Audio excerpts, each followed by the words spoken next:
Evening friends, आज की update कुछ इस प्रकार से। आज हम बात करेंगे ऑपरेशन सिंदूर के बाद पाकिस्तान में अब क्या हो रहा है। ऑपरेशन सिंदूर में पाकिस्तान के पानी पानी होने के बाद अब चीन से उसे 50% डिस्काउंट पर अपने J-35 स्टेल्थ फाइटर को जल्दी देने का फैसला किया है। रिपोर्ट के मुताबिक चीन ने J-35 जेट के प्रोडक्शन को काफ़ी तेज़ कर दिया है और अगस्त तक पाकिस्तान को सौंपने की योजना बना रहा है। लिहाजा भारत पर एक प्रेशर बन गया है, क्योंकि भारतीय वायुसेना के पास एडवांस फाइटर जेट के नाम पर राफेल और Su-30 MKI लड़ाकू विमान ही हैं। अगर वाकई चीन पाकिस्तान को J-35 स्टेल्थ फाइटर सौंपता है तो इसका मतलब ये होगा कि आने वाले महीनों में पाकिस्तानी एयरफोर्स के पास एक ऐसा लड़ाकू विमान होगा जो स्टेल्थ, मल्टीरोल और इलेक्ट्रॉनिक वारफेयर क्षमता में भारत की राफेल स्क्वाड्रन को सीधी चुनौती दे सकता है। लिहाजा सवाल यह है कि भारत को क्या करना चाहिए। क्या रूस से Su-57 फेलॉन खरीदना चाहिए या अमेरिका से F-35 लाइटनिंग II। भारत के लिए ये फैसला करना काफ़ी मुश्किल है, क्योंकि स्ट्रेटेजी, डिप्लोमेसी, इंटरनेशनल रिलेशन के साथ साथ विमानों की क्वालिटी और भारत को अपनी ज़रूरत के हिसाब से क्या चाहिए, इन तमाम बातों पर गहरी माथापच्ची करनी होगी। दुनिया में अब सिर्फ अमेरिका, रूस और चीन के पास फिफ्थ जनरेशन जेट हैं। तुर्की ने भी कान फिफ्थ जनरेशन लड़ाकू विमान बना लिया है, लेकिन उसके ऑपरेशन होने में कुछ साल और लगने वाले हैं।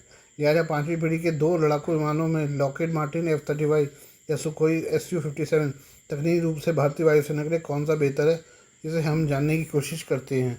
यूरेशियन टाइम्स की एक रिपोर्ट में भारतीय वायुसेना में जगुआर पायलट रह चुके विजेंद्र के ठाकुर, जो सॉफ्टवेयर आर्किटेक्ट भी हैं, उन्होंने लिखा है कि अमेरिका या रूसी फिफ्थ जनरेशन विमान में कौन बेहतर है। इस सवाल का जवाब खोजना काफ़ी मुश्किल है, क्योंकि दोनों विमानों को अलग अलग भूमिकाओं के लिए डिज़ाइन किया गया है और अलग अलग आर्थिक और औद्योगिक बाधाओं के तहत विकसित किया गया था। जिसकी वजह से एकमात्र सही उत्तर ये होगा कि Su-57 रूस की ज़रूरतों के हिसाब से सबसे सही है और F-35 अमेरिका की ज़रूरतों के हिसाब से सही है। ऐसे में जियोपॉलिटिकल हालात को भी शामिल कर लिया जाए तो भारत के लिए फैसला करना काफ़ी मुश्किल हो जाएगा। ऐसे में सिर्फ टेक्नोलॉजी और क्षमता के हिसाब से इस सवाल का जवाब तलाशने की कोशिश की जानी चाहिए। रूस ने नाटो से मुकाबला करने के लिए नाटो देशों की लंबी दूरी तक मार करने वाले फाइटर जेट्स को काउंटर करने के लिए Su-57 को डिफेंसिव प्लेटफॉर्म की तरह विकसित किया है। इसे दुश्मनों के विमानों को तत्काल मार गिराने और अपने क्षेत्र की रक्षा करने के लिए बनाया गया है। इसकी वजह से इसमें मल्टी लेयर डिफेंस सिस्टम को इंटीग्रेट किया गया है। Su-57 लड़ाकू विमान में सीमित स्टेल्थ क्षमताएं और ये रूसी हवाई सीमा में रहते हुए कम दूरी तक हमला करने वाला लड़ाकू विमान है, जो ज़मीन से आ रहे दुश्मनों को भी रोकने की क्षमता रखता है। भारत के लिहाज से अगर देखने की कोशिश करें तो इसमें शानदार सुपर मैन्यूवरबिलिटी, जिसमें 3D thrust vectoring nozzle technology है, जो इस फाइटर जेट को साधारण डॉग फाइट करने की क्षमता देता है। इसके अलावा ये फाइटर जेट हाइपरसोनिक मिसाइल को ले जा सकता है, जिसकी वजह से इसमें ब्रह्मोस नेक्स्ट जनरेशन मिसाइल को इंटीग्रेट किया जा सकता है, जो एक हाइपरसोनिक मिसाइल है। इसकी स्पीड आवाज़ की रफ्तार से 7 से 8 गुना ज़्यादा होगी। ब्रह्मोस नेक्स्ट जनरेशन को लेकर भारत को स्कैमजेट इंजन के एडवांस वर्जन को बनाने में कामयाबी मिल गई है। इसके अलावा रूस ने भारत को टेक्नोलॉजी ट्रांसफ़र करने और मेक इंडिया के तहत Su-30 MKI इको सिस्टम में ही Su-57 बनाने की पेशकश की है। रूसी कंपनी ने यहाँ तक कहा है कि भारत अगर तैयार होता है तो इस साल से भारत के अंदर फैक्ट्री सेटअप कर Su-57 का प्रोडक्शन शुरू कर दिया जाएगा। लेकिन अगर कमजोरी की बात करें तो सीमित स्टेल्थ डिज़ाइन, खासकर साइड और रियर प्रोफाइल से इसकी क्षमता को कमज़ोर करता है। वहीं सेंसर फ्यूज़न और नेटवर्क वॉरफेयर में F-35 से पीछे है। वहीं रूसी दावे के बावजूद इसका प्रोडक्शन स्लो है। खुद रूस भी काफ़ी कम Su-57 बना पाया है, तो फिर वो भारत में कैसे इतनी जल्दी प्रोडक्शन शुरू करेगा, ये कुछ अनसुलझे सवाल हैं। F-35 की ताकत और कमजोरियाँ। Su-57 की तुलना में अमेरिका का F-35 सही मायनों में स्टेल्थ फाइटर जेट है। इसके इंजन सही मायनों में असली स्टेल्थ इंजन है, जो ना रूस और ना ही चीन बना पाया है। इसे सही मायनों में इलेक्ट्रॉनिक और नेटवर्क वारफेयर का महारथी कहा जा सकता है, जिसमें ऑल एस्पेक्ट स्टेल्थ टेक्नोलॉजी है। इसके अलावा इसमें most advance sensor, data fusion, distributed aperture system dash है, जो इसे मोस्ट एडवांस फाइटर जेट बनाता है। नाटो के कई सदस्य देशों के अलावा जापान, सिंगापुर और ऑस्ट्रेलिया जैसे देश पहले से ही F-35 को ऑपरेट कर रहे हैं। इसके अलावा इसके प्रोडक्शन में कोई दिक्कत नहीं है। अमेरिका ने F-35 फाइटर जेट को हमला करने वाले विमानों की तरह डिज़ाइन किया है। लिहाजा इसकी भूमिका एक फॉरवर्ड सेंसर की तरह है, जो दुश्मनों के हवाई ठिकानों या ज़मीनी ठिकानों का सटीकता से पता लगाता है, उनकी क्षमता की पहचान करता है, फिर विवादित हवाई क्षेत्र में बिना अपने आने का एहसास करवाए घुस सकता है और हमला करके वापस लौट सकता है। F-35 में मिसाइलों और बमों को रखने के लिए उसके पेट में जगह बनाया गया है, यानी बाहर से मिसाइलों के बारे में पता नहीं चलता है। लेकिन भारत के संदर्भ में बात अगर इसकी कमजोरी की करें तो अमेरिका ने जरूर F-35 का ऑफर कर दिया है, लेकिन क्या S-400 एयर डिफेंस सिस्टम की वजह से अमेरिका का ऐतराज़ ख़त्म हो गया है, इसके बारे में अमेरिका ने कुछ नहीं कहा है। दूसरी दिक्कत इसका काफ़ी ज़्यादा महंगा होना है। इसके प्रति यूनिट की कीमत करीब 80 मिलियन से 100 मिलियन डॉलर के करीब है। इसके अलावा इसमें लगने वाली मिसाइलों का खर्च अलग है, हर अपग्रेडेशन मेंटेनेंस का खर्च भी अलग से आएगा। लिहाजा काफ़ी ज़्यादा महंगा प्लेटफॉर्म बनता है। ये इतना महंगा है कि खुद अमेरिकी राष्ट्रपति डोनाल्ड ट्रंप और एलन मस्क इसकी आलोचना कर चुके हैं। इसके अलावा अमेरिकी किसी भी हाल में F-35 के मेक इन इंडिया के लिए तैयार नहीं होगा। लिहाजा भारत F-35 खरीद कर भारत के 5th जनरेशन फाइटर जेट का इकोसिस्टम नहीं बना सकता है। Su-57 की प्रति यूनिट लागत F-35 की तुलना में 50 से 70% कम होने का अनुमान है। इसी तरह इसका ऑपरेशनल लागत भी काफ़ी कम होने की उम्मीद है। F-35 जैसे अत्यधिक गुप्त लड़ाकू विमानों में आमतौर पर Su-57 जैसे सीमित चुपके वाले विमानों की तुलना में उड़ानों के बीच लंबा टर्न अराउंड समय होता है। नतीजतन Su-57 फेलॉन संभवतः F-35 लाइटनिंग II की तुलना में प्रतिदिन ज़्यादा उड़ानें भरने में सक्षम होगा, जिससे रूसी फाइटर जेट कई मामलों में भारत के लिए ज़्यादा मुफीद बन जाता है। लेकिन F-35 की तरह असली स्टेल्थ का नहीं होना एक चुनौती होगा।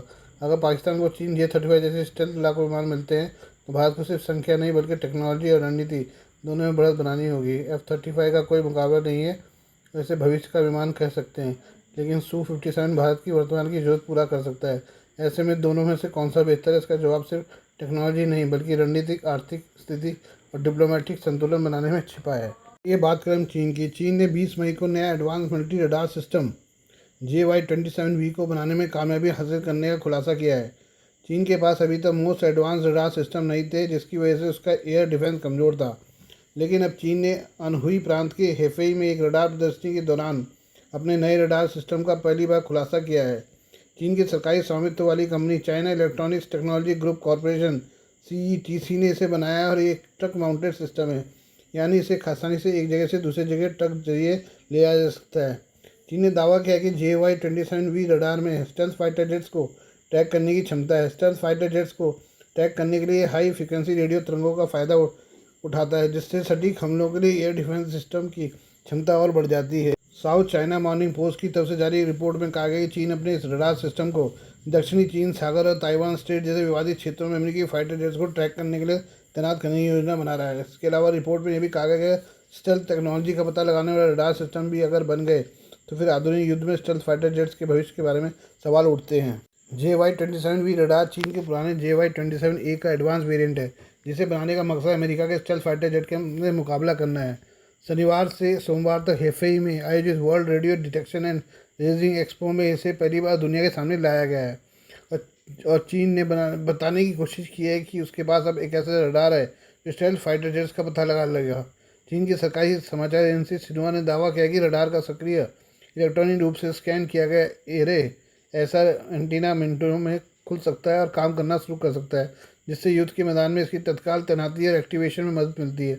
इसमें एक बहुत बड़ा एंटीना लगा दिखा रहा है जो दावे के मुताबिक स्टेल्थ फाइटर्स को ट्रैक करने की क्षमता देता है। हालांकि बुल्गेरियन military.com ने एक्सपर्ट्स के हवाले से कहा है कि स्टेल्थ विमान का पता लगाना चुनौती का सिर्फ एक हिस्सा है। मिसाइल को तेज गति से चलने वाले, कम नजर आने वाले लक्ष्य पर निशाना लगाने के लिए रडार और फायर कंट्रोल सिस्टम के बीच सटीक कोऑर्डिनेशन की जरूरत होती है। तो क्या चीन के पास वो क्षमता है? फिर भी JY-27V रडार का अनावरण क्षेत्रीय तनाव बढ़ने के बीच हुआ है। हाल के वर्षों में चीन ने दक्षिण चीन सागर में अपनी सैन्य उपस्थिति का विस्तार किया है। फिएरी क्रॉस रीफ और सुबी रीफ जैसे सैन्यकृत द्वीपों पर अपने हथियार तैनात किए हैं, जहां चीन ने पहले से एडवांस रडार तैनात कर रखे हैं, जो मिलकर एक एकीकृत रक्षा नेटवर्क का हिस्सा बनती है। माना जा रहा है कि चीन पाकिस्तान को भी भविष्य में रडार दे सकता है। ऑपरेशन सिंदूर के दौरान भारत ने काफ़ी आसानी से पाकिस्तान के चाइनीज़ एयर डिफेंस सिस्टम और रडार सिस्टम को तबाह कर दिया, जिससे पाकिस्तान लाचार हो गया। ऐसे में चीन पाकिस्तान जैसे अपने सहयोगियों को अपना नया रडार सिस्टम सौंप दे तो इससे इनकार नहीं किया जा सकता। ऑपरेशन सिंदूर के दौरान साबित हो गया है कि पाकिस्तान चीन के लिए हथियारों का डंपिंग ग्राउंड है और पाकिस्तान में अपने हथियारों का प्रयोग करना चाहता है। लिहाजा आने वाले वक्त में अगर चीन पाकिस्तान को रडार सौंपे तो हैरानी की बात नहीं होगी। आइए हम बात करें पाकिस्तान के सिंध प्रांत की। पाकिस्तान के सिंध प्रांत में पानी को लेकर ज़बरदस्त हिंसा की गई है।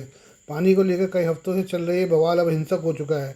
डॉन के मुताबिक मंगलवार को सिंध प्रांत के गृह मंत्री जिया लंजर के गृह जिले नौशरा फिरोज के मोरो शहर में हुई झड़पों के दौरान एक प्रदर्शनकारी की मौत हो गई। इसके अलावा सिंध प्रांत के गृह मंत्री के घर को प्रदर्शनकारियों ने जला दिया है। डॉन ने कहा है कि भीषण हिंसा में एक DSP समेत 6 अन्य पुलिसकर्मी घायल हो गए। इसके अलावा दर्जनों अन्य लोगों के भी घायल होने की रिपोर्ट डॉन ने दी है। डॉन ने कहा कि रास्तों पर कई गाड़ियों को जला दिया गया है। आज तक का माहौल देखने को मिल रहा है।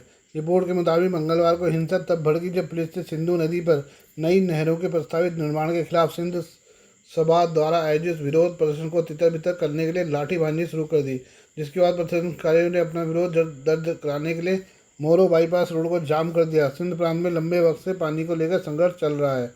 आपको बता दें कि फरवरी 2025 में पाकिस्तान सरकार ने सिंधु नदी प्रणाली पर 6 नई नहरों के निर्माण की योजना की घोषणा की थी। इस योजना के तहत पंजाब, बलूचिस्तान और सिंध में नहरों का निर्माण किया जाना है, लेकिन आलोचकों का कहना है कि बांध के जरिए पाकिस्तान सरकार सिंध के पानी को पंजाब प्रांत में ट्रांसफ़र करना चाहती है, जिसका मकसद पंजाब के 1.9 मिलियन हेक्टेयर बंजर भूमि में पानी ले जाना है। सिंध के निवासियों का मानना है कि यह प्रोजेक्ट उनके जल अधिकारों का उल्लंघन करती है और पहले से ही जल संकट झेल रहे क्षेत्र के लिए विनाशकारी हो सकता है। पाकिस्तान टुडे के मुताबिक सिंध प्रांत पहले से ही जल संकट का सामना कर रहा है। 1999 से 2023 के बीच सिंध का औसतन 40% जल की कमी का सामना करना पड़ा था, जबकि पंजाब में यह कमी 15% थी। इस जल संकट के कारण 2.5 मिलियन एकड़ आम के बागान, अन्य फसलें सूखने के कगार पर हैं। इसके अलावा समुद्री जल के अतिक्रमण से तटीय क्षेत्रों की कृषि भूमि भी प्रभावित हो रही है। सिंध में विभिन्न राजनीतिक दलों, नागरिक संगठनों और किसान संघों ने विरोध प्रदर्शन किए हैं। पाकिस्तान पीपल्स पार्टी ने लड़काना से ठट्टा तक रैलियों का आयोजन किया है, जबकि सिंध यूनाइटेड पार्टी, सिंध आबादगार इत्तेहाद और जय सिंध कौमी महाज जैसे संगठनों ने भी भारी विरोध में भाग लिया है। Please do like, share and subscribe this channel of my news, views and analysis by Prakash.